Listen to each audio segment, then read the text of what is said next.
everybody. Welcome to round 3 of our developer Q&A series for Batman Arkham Shadow. My name is Matt Walker. I'm producer on the title, and I'm here with... And I'm Ryan Payton. I'm the director of Batman Arkham Shadow. I have to stop this. Join us, Batman!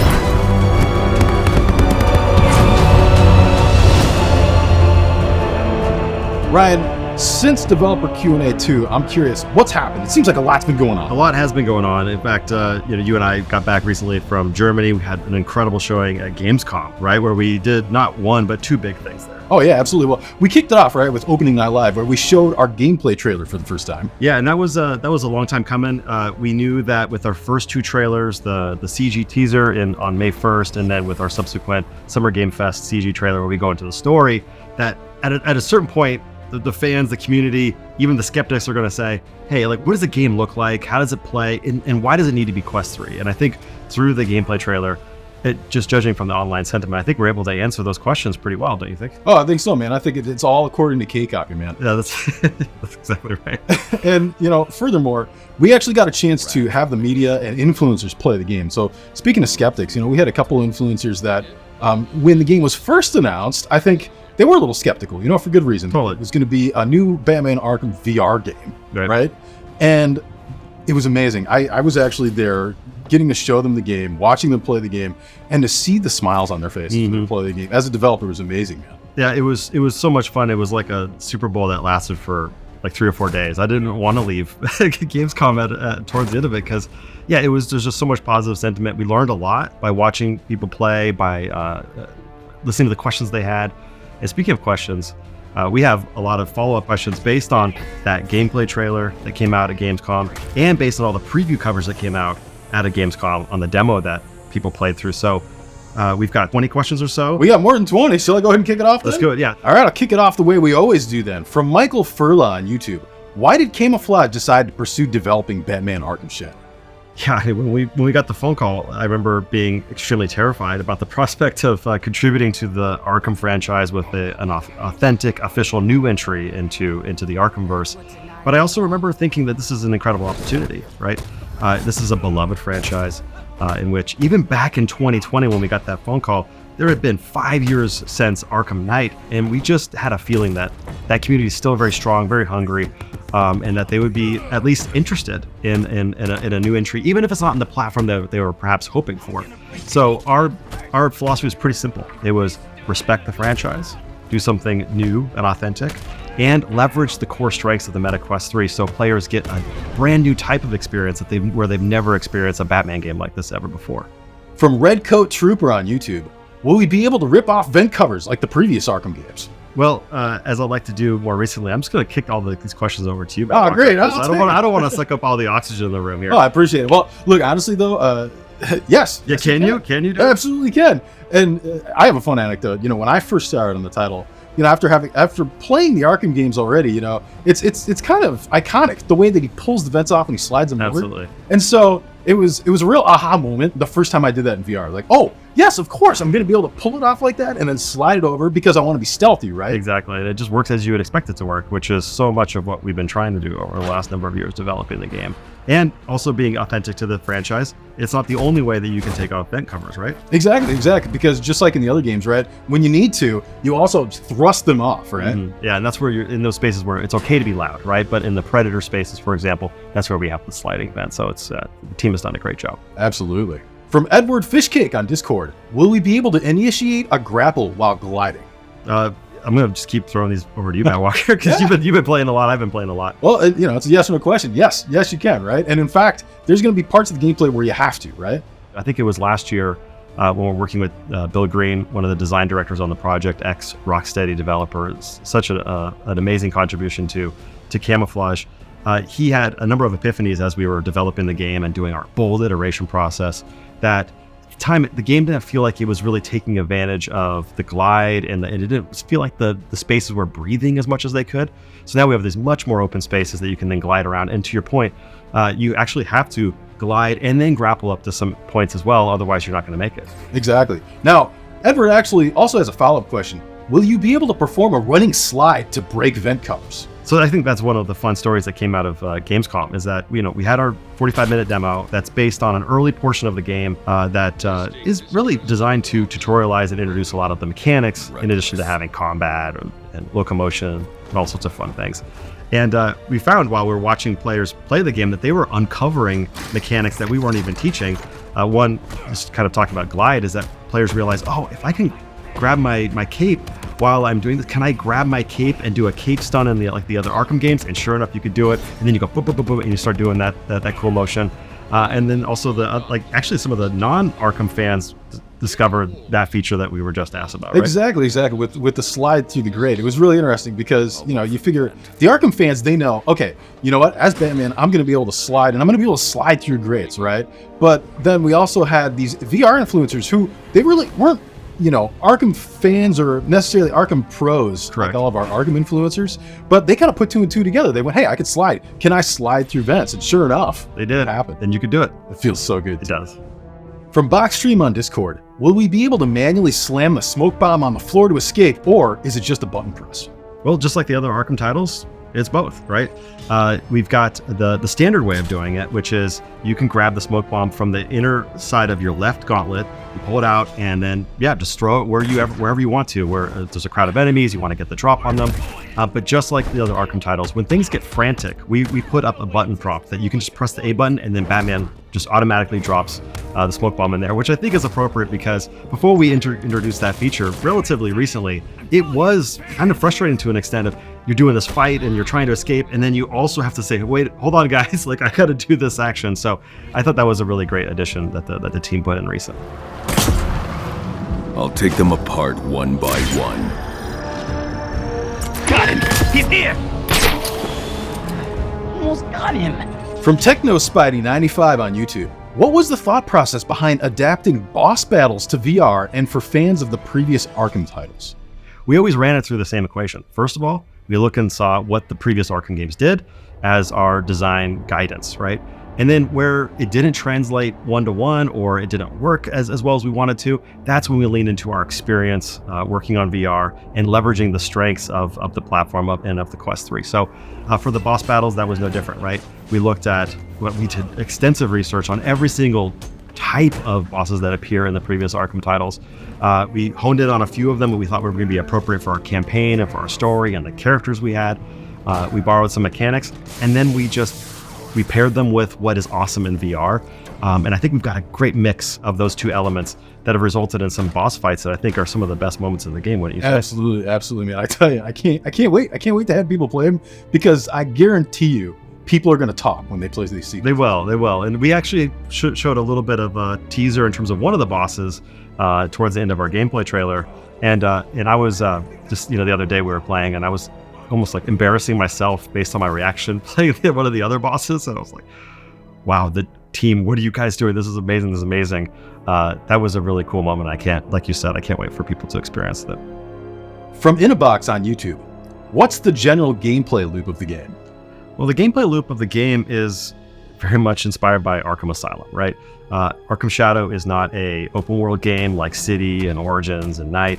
It's very much designed from the ground up to be more like Asylum in terms of the game's flow, what you're doing from a moment-to-moment perspective. And we actually went as far as doing these deep analysis of Arkham Asylum to the extent that we have these spreadsheets where we documented every single thing the player does throughout the whole campaign of Arkham Asylum, right down to how many encounters, how many enemies are in each encounter. Not because we're going to try to match that one-to-one, but because we believe that Arkham Asylum is not only a terrifically paced Arkham game, but perhaps one of the best paced video games of all time. So we're actually at Gamescom, we actually walked people through a visual to help explain that whole design philosophy, right? Right, yeah, we actually had like pie charts, right? Showing this is how much, combat and predators, this is how much investigations, this is how much exploration, this is how much cinematics you have for Arkham Asylum, and next to that, where we're currently trending on Arkham Shadow. Right? Exactly. We had to do this big caveat where, like, hey, we're still in development, things are these pie slices are gonna get bigger, they're gonna get smaller. But yeah, if you kind of zoom out, you could see that, yes, clearly a lot of influence from Asylum coming into Arkham Shadow. From Tristan Patch on YouTube, how will the cutscenes work? Well, the cutscenes in Batman Arkham Shadow are very similar to how we approached cinematics and character-driven moments in our previous game, Iron Man VR. We've obviously learned a lot from that. I think we've grown as developers and storytellers. But yeah, I think if you're just kind of curious, like how, just generally speaking, how does it work? What we try to do is we try to keep the room small in terms of making the moments intimate and having not so many characters on screen. Because what we found in VR especially is you get a sense of presence when you're really up close and personal with these characters that you love and you want to see all that level of detail. And so that's been really important to us, is to have character-driven cinematics, but also to have a degree of interactivity, right? Because you're not just sitting there, laid back on your sofa watching these real-time cinematics play out. You are in the scene, right? And that's why one of the cinematics that we didn't show in the demo, but was right after what people had played in the full game, is the cinematic between Commissioner Gordon, District Attorney Harvey Dent, and Batman, in which we start off with some interactivity, right? Right, exactly. Yeah, you go in there as Batman and you see Dent in the room, and he's kind of surprised to see you. And so he reaches out to shake your hand. And one of the things I love about the way that we approach this is you actually have a choice there. You can shake his hand or you can not shake his hand, right? He's going to react differently. Exactly. I think it just builds the immersion and, again, leans into the strengths of VR storytelling. By my orders, gut the pigs in the pigsty. Move us closer to our day of wrath. From Frenzy Music on Discord, how big is the hub area of Batman Arkham Shadow? Yeah, I'm embarrassed to keep talking about Arkham Asylum, but again, as our North Star in terms of the scope of the game and the structure of the game and the pacing of the game, we looked very closely at that courtyard area of Arkham Asylum, and we have something that's similar to that. It's a big open space that connects all of our dungeons, and also has enemies that get increasingly more difficult as you're coming back to that space, as you get deeper into the campaign. And it also contains, just like Arkham Asylum, these fun rooms and areas that are gated by various gadgets that you have to unlock over the course of the campaign. And it's one of my, honestly, probably top 5 favorite things about the game is the sense that you get from, I just finished a dungeon. Okay, I'm going to go through this larger space again. Ooh, I can now unlock this thing, and I can unlock this thing. And true story, right? I told you that I was like driving home one night, and I thought, oh, I forgot to go back to that one station to use the shock gloves to unlock this thing. And that's when it doesn't matter. It's a save file we're going to blow up, the next day. But I think that just that feeling is something you get when you're playing the Arkham games, right? Totally, that exploration, right? I got this new gadget, which means I can now go do something new, or I can go unlock this new thing. And I remember seeing that elsewhere. I'm going to go do that now. Exactly. Rapid fire from Shelby Cox 4250 on YouTube. Will the game have side missions? So no side missions in Batman Arkham Shadow, and that's very much intentional on our part. Again, Arkham Asylum being our North Star, we want to focus mainly on the campaign, still have that openness, have the ability to return to dungeons and get more collectibles, but no bespoke side missions like you get in Arkham Knight, for example. Rat propaganda. I'll destroy any radios I find. From Damsel Interactive 6960 on YouTube. Will you respawn groups of enemies in the world after beating the game? Yes, actually, we are doing that, and that is actually a difference between where we do deviate from Arkham Asylum, which I remember, obviously like loving the game, playing it right when it came out, and then playing it many times over again, as you have been doing over the last few years.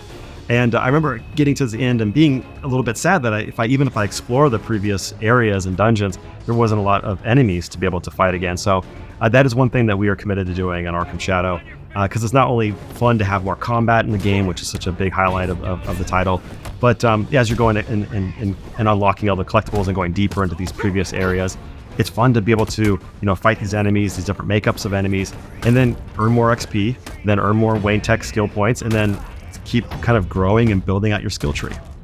For Bruce Wayne 21 on YouTube, when is Arkham Shadow set? Arkham Shadow is set 6 months after the events of Arkham Origins and 3 months after the events of Arkham Origins Blackgate. Right, and from a story perspective, there's actually something kind of interesting going on here, right? Because Gordon, Dent, and Batman have collaborated recently between the events of those games and this game, right? That's right, yeah, and we hinted that in that cinematic that we've been alluding to between those 3 characters. After you decide to shake Dent's hand or not, I think he says something to the effect of, yeah, we're getting the band back together, just like, it would be just like before, right? Right, and then Gordon chimes in and says, this is nothing like before. And but how Mark is performing Jim Gordon is just out of control, amazing, and I can't wait for people to hear more of it. Okay, rapid fire from Jack Schoolman's 3449 on YouTube. Will there be any flashback scenes? I like how your rapid fire questions come off very rapid fire as well. So let's kick it back to you, Matt Walker. What do you say about flashback scenes in the game? Well, hey, if I get to decide what we're going to do here, then I'll tell you what. I'm not going to make it this rapid fire. I want to talk about this. Okay. I guess you're the captain now. Well, it's because it's something I'm really excited about. Because you figure in the other Arkham games, you have flashbacks. You know, sometimes you even have like the hallucinations, right? And we wanted to be really authentic to the other games. So we needed to have that stuff. Mm-hmm. But one of our pillars in the game was always going to be, it's a VR game. So you always have to be, looking at things from Batman, from Bruce's perspective. That's right, yeah. And in first person, right? How do you do these flashback scenes in first person with VR? And so we actually have two ways that we're doing flashbacks. And both of them are pretty unique. And the one that in particular that you're producing, I would say, it's taken us over a year to figure out how to do that. And I like to say that it's radically experimental. And I'm really excited to see how people think about this and how they experience it, because it's unlike anything we've ever seen in any VR game previous. All right, this time I'll actually let you do the rapid fire. Rapid fire from Second Brother on Discord. Will there be interview tapes like the other Arkham games? Yeah, just like the other Arkham titles, we've got those kind of interview tapes that you can collect throughout the whole campaign. And it just gives us an opportunity to go really deep into the lore, just like those other Arkham titles. I know there's a rapid fire question, so I'm going to end my answer right now. From Salah Omer on X. Are there any other villains that you're keeping secret for launch and not planning to reveal? Absolutely. And I think that's actually one of the best things we can do as developers, is that we don't just reveal our hand because we'd be taking so much away from players, that surprise. I remember playing the game with you recently and just being delighted seeing this one character we haven't shown publicly, and just his presence was so cool and so special, and I don't want that to be taken away from anybody. But people are clearly very curious about this. About 20-30% of the questions that we did get in for this Q&A were about, hey, is my favorite character going to be in the game? How about this character? How about this character? So I think it's in everybody's interest to not go into any details except for two things. Oh, okay. One, no, the Rat King is not Jason Todd. But you can keep asking. You punch down, we rise up. And two, no, the game is not a Batman and Robin kind of experience where Robin has this major presence in the game. I want to be upfront about that because I think there's been a lot of interesting and totally understandable conspiracy theories about the degree of which Robin will need to be developed as a character in this timeline, because between Arkham Origins and Arkham Asylum, there are 3 Robins that kind of get graduated, right?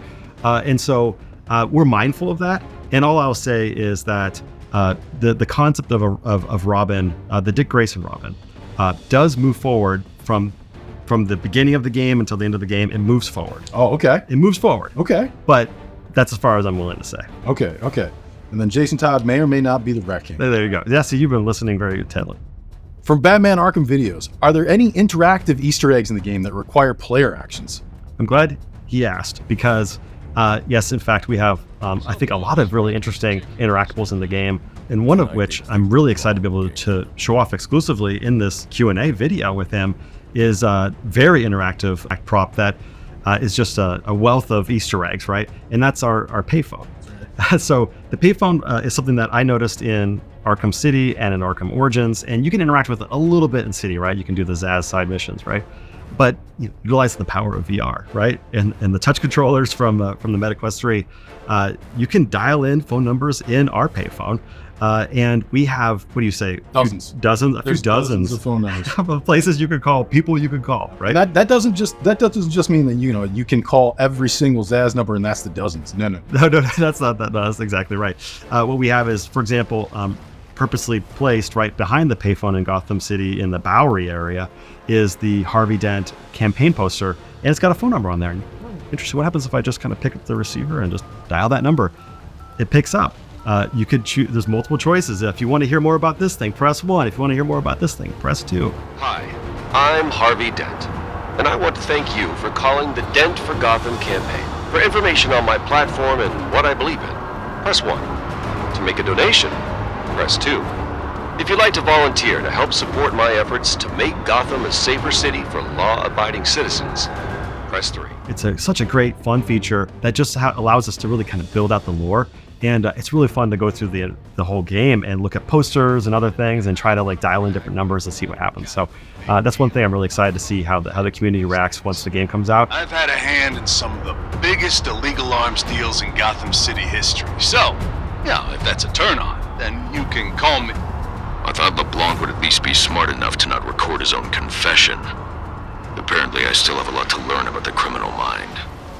And there's another example, I think, of like maybe not as interactive, but of an Easter egg that we have in the press demo, right? That I think I had to like kind of point people to because people didn't find it on their own. Yeah, exactly. Yeah, and well, so we were actually kind of telling people, actually, go over by Riley's Irish pub there and just see what happens. Yeah, kind of put your ear up against the door there and see what you can hear. And we have a fun, non-interactive. Well, I guess it's interactive to an extent. If you do that, you can hear some more deep cut Arkham lore. I built this place with my own 2 hands. I'm not letting some terrorist rip it to shreds. This is the Bowery. Cops are too scared to show their faces down here. I gotta do this. From Nightwing BH2TN on YouTube, did you treat the multiplayer mode of Arkham Origins as canon? Well, we did a lot of research on all the Arkham titles, including the multiplayer mode of Arkham Origins, which right now, unfortunately, you can't really play.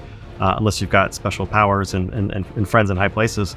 But we treated the multiplayer mode like we did pretty much every element of the Arkhamverse, in which, including some of the ancillary content like the comic books, is that we followed it and we were influenced by it as much as we possibly could be until it conflicted with the mainline games. And there are elements from the multiplayer mode from Origins that do conflict with some other kind of story and lore elements from the campaigns from the other Arkham games.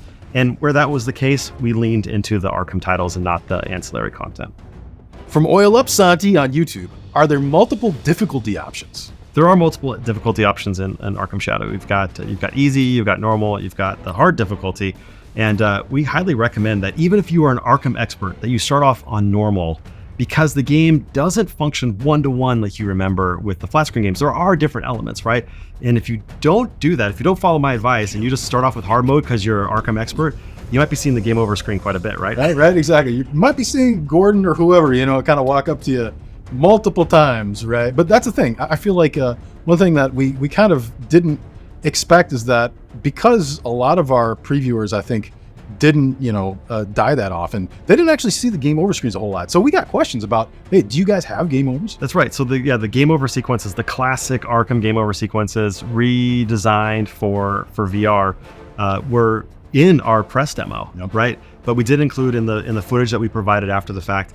And yeah, because it's the early part of the game, not a lot of people died and got to the game over. So we're actually excited to be able to partner with Batman Arkham Videos exclusively to show for the first time how one of our game over sequences work. And we have dozens of them in the game. Pick him up. Let's show the world what we've done.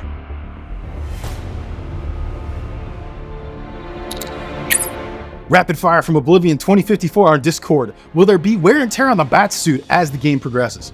Well, first of all, shout outs to Oblivion. He's one of the community members in the Batman Arkham Videos Discord channel, specifically the Arkham Shadow channel, that we've just been so honored to be a part of that community and be able to interact with great people like Oblivion and others there who ask so many good questions. They're so welcoming.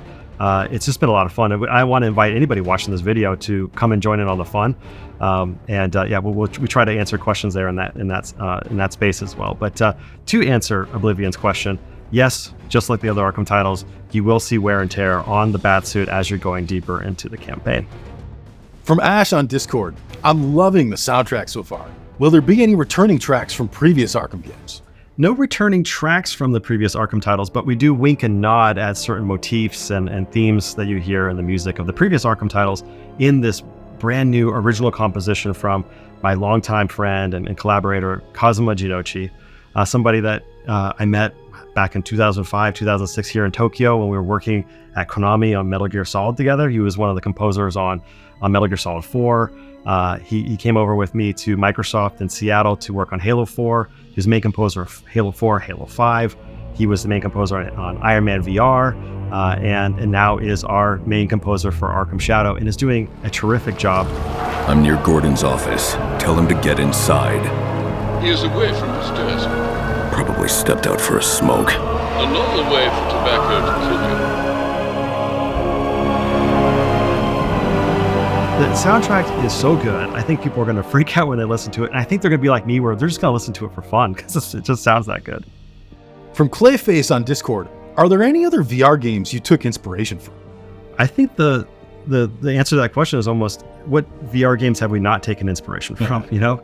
Because one of the things I think it's important to think about when you zoom out over the last, I don't know, maybe 8 or 9 years of VR is that there was this big revolution in the technology right around the 2016 timeframe when Arkham VR came out. You got the PlayStation VR, you've got the Oculus Go, and then the Quest, and so much great content coming into the world of VR. And what has been happening is that developers such as Camouflaj, we go and we play other people's VR titles, and we all learn. The playbook of building a flat screen console game is many feet thick. But for VR, it's actually much smaller because there hasn't been as many years of developing and learning from one another about how this should function or how this should look or how this graphics technique can work good in VR. So what we do as part of our learnings is we have this program within Camouflaj that we've had to kind of sunset over the last few months because we've been really busy, but it's this VR book club, right? Exactly, yeah, VR book club, right? Where literally every month we would have everybody get together and say, okay, let's play this one game this month. And then let's all discuss it at the end of the month and kind of talk about what did they do well? What could we learn from playing that game, you know? And ideally, what can then we take and hopefully make our game even better? That's right, yeah. And so we've been just learning from so many of the previous titles that have come out, more specifically, Assassin's Creed Nexus and Asgard's Wrath 2 and Song in the Smoke is a personal favorite of mine that I'd love to talk about and learn from. And you can see the development team growing when you look at the calendar for the rest of this year in terms of these big heavy hitter VR titles that are coming to Quest 3, including Skydance's Behemoth, the Alien Rogue Incursion game that's coming out in December, and Metro Awakening, which I can't wait for. So it's I think there's some good eating happening, this in Q4 for Quest owners, and we really hope that's the case for people that decide to buy Quest 3 to play Arkham Shadow, that they can celebrate this amazing catalog of previous titles, but also get excited about these other amazing games that are coming on the horizon. Activity on the roof. 3 descending by elevator. Good. 3 more guns off the street. I'll find a position up above and get the drop on them.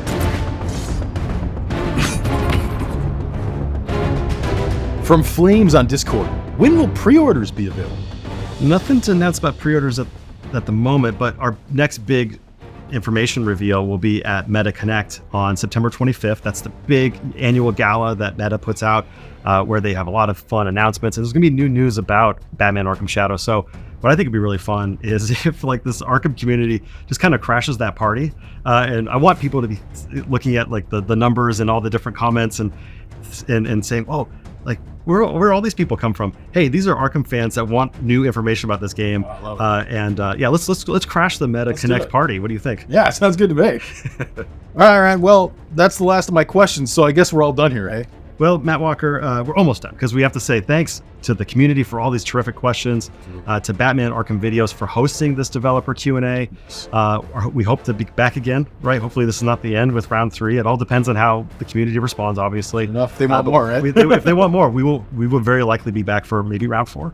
And a big thanks to our colleagues here at Meta in Tokyo who are allowing us to use their stage, the cool set dressing that they set up, and they change every single time to keep it fresh, and we're just leveling up each time. So it's been a great partnership. And so what we're going to do, Matt Walker, is we're going to head back to the office. We've got more tasks and bugs to verify. We got to run through that one feature we haven't announced yet. And it's going to be a late night, but I know you're up for it. So let's go get back to work.